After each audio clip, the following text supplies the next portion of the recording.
The new year will bring a new mayor to the city of Manchester. Jay Rouet has a lot of work ahead of him, but before he starts, he's here with us for an interview on this final Sunday morning of 2023. Mr. Mayor-elect, thanks for joining us. Thank you so much for having me. And as we were discussing, the work's already started, I guess, so I'm selling you short. You've already been doing this stuff. So let's rewind, though, to November. What was the message that Manchester voters sent in electing you mayor? Sure. So I think the primary message that was sent to us on November 7th was that we have to get together and govern.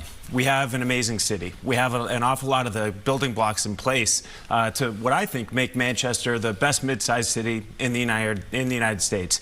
In order to do that, I think we have to tackle our quality of life issues, so homelessness, public safety, making sure that people feel comfortable coming downtown and enjoying all that we have to offer. So I think the message that was sent on November 7th was that we have to come together as a city and work together and solve the challenges that we have. So in some way, the voters are saying they want action, or more action perhaps than the outgoing mayor was giving them.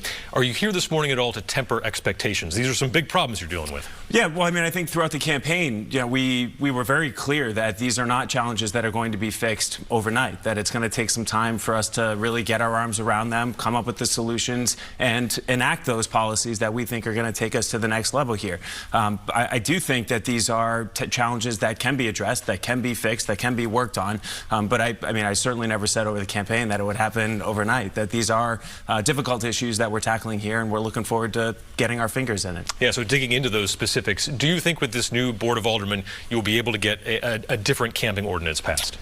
I do think that that's certainly something that we're going to be looking at. It's something that we'll talk about and push for. It's something I talked about the entirety of the campaign. I do think that strengthening our ordinance is an important factor that we can take into the comprehensive approach to solving this crisis that I think we need, including better collaboration, communication with our community partners here in the city through the continuum of care, getting housing to market much more quickly. It should never take 3 to 5 years from the time something goes through the planning board to the time somebody is putting their key into the door and getting into their house. I do think we have to speed up that process.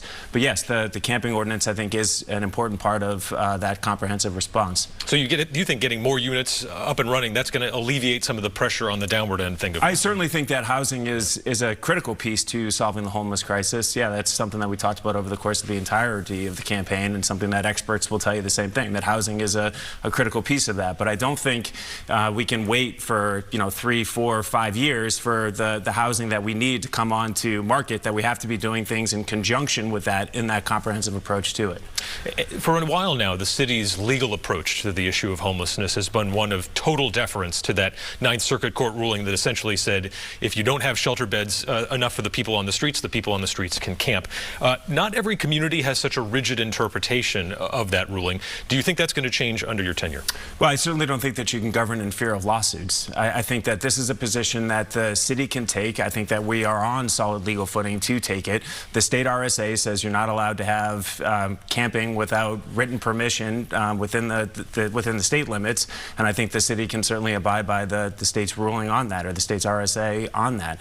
I do think that that's something that we'll be able to work with the board on, to finding some kind of ordinance to put forward on that, whether it's closer to what LA has done or some other cities have done, or whether it's an outright camping ban. Those are things that we can talk about, but I certainly think that that's an important component of what we need to do moving forward.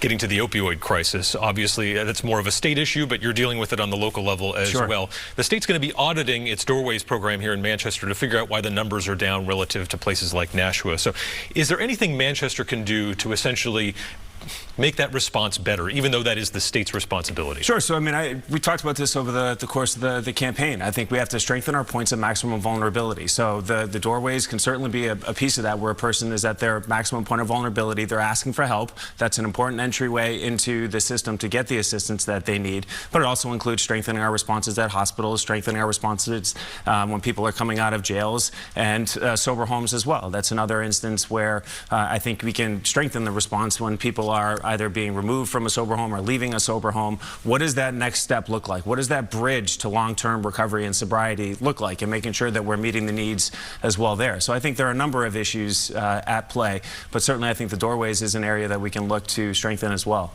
One of the other issues that's a component in this sort of cycle of homelessness that exists in Manchester is the bail law that passed in 2018. You were saying during this campaign it was one of the top things you heard about when you're out on the doors 100%. Knocking there. The state reps feel like they've come up with some kind of a solution there. I think they're in a bit of a prove-it situation because there have been other so-called solutions and things really haven't changed over the last 5 years. But this has also been a key issue for the police department in terms of morale, right? They have situations where they're dealing with sometimes people, reckless conduct, shootings and things like that, and that person is right back out on the streets. How do you fix that end of it with your police department that's dealing with these people who are just repeat offenders and not staying in jail? Sure, I think it's being a leader on the issue. I think it's what we talked about over the course of the last year. There would be nothing more transformative to the city of Manchester from a public safety standpoint than removing 1,000 criminals from the streets of Manchester who are out on bail and get rearrested for, as you alluded to, these aren't necessarily petty crimes that they're being rearrested for. These are violent assaults, even a murder in one instance, robberies, things of that nature.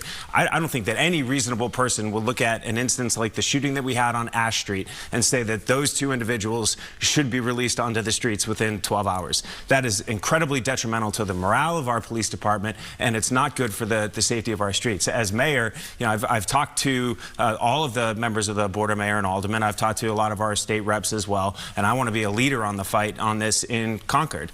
100%. There's nothing more transformative we could do for the city than have a bail reform law passed at the state level.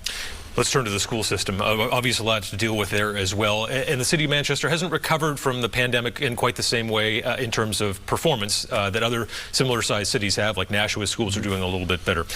You said resources aren't necessarily the issue here, but would cutting spending in this environment be the right thing to do? Well, I think there are a number of things that we can look at. I mean, one of the conversations that I've had with Dr. Gillis and members of the school board is looking to target the need where it is, or target the need where it can be most effective. So things like English language learners. We have 2,400 students who are ELL students in our schools, about 20%.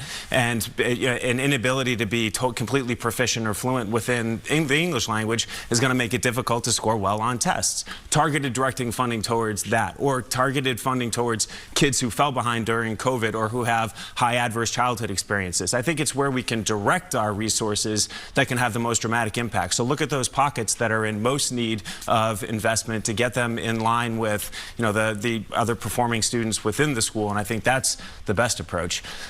Another issue that was briefly a flashpoint in this campaign was that trash collection issue with the multifamily units.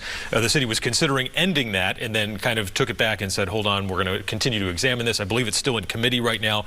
When you're mayor, is this thing coming back at all? Yeah, it's certainly not in its current form. I think we saw the backlash that happened when it was first implemented or passed by the Board of Mayor and Aldermen. And there was, almost no other issue on the campaign that raised as much or had as many people reaching out to me than the backlash that we received, or that the city received with that. So I certainly don't see it coming back in its current form. I'm willing to listen to anybody if they have alternatives or solutions to it that we can consider as a board, but certainly not in its current form is something that I would support. So when we have you come back here probably in about a year, how do you define success? What's that going to look like 12 months from now? From an overarching standpoint, I'm a big believer in setting goals. Some may say obnoxiously so, but I like to set expectations high when it comes to what we should be shooting for long term in the city, not within a year necessarily, but I think Manchester has all of the ingredients in place to be the best mid-sized city in the United States. And I think in order to get there, we have to focus on those quality of life issues. So making measurable progress on the homeless crisis, making measurable progress with our public safety, with the underlying drivers being addiction and mental health, and then the ability to work with the Board of Mayor and Aldermen, the school board, our community partners to address the challenges that we have here in the city. Work together, focus on solving problems. That's what I'm going to be looking at doing over the next year. All right. Manchester Mayor-elect Jay Rouet, thanks for joining us on Close Up. I appreciate it, Adam. We'll see you there on Inauguration Day. Thank you. January 2nd, right? Yes. All right. We'll be there.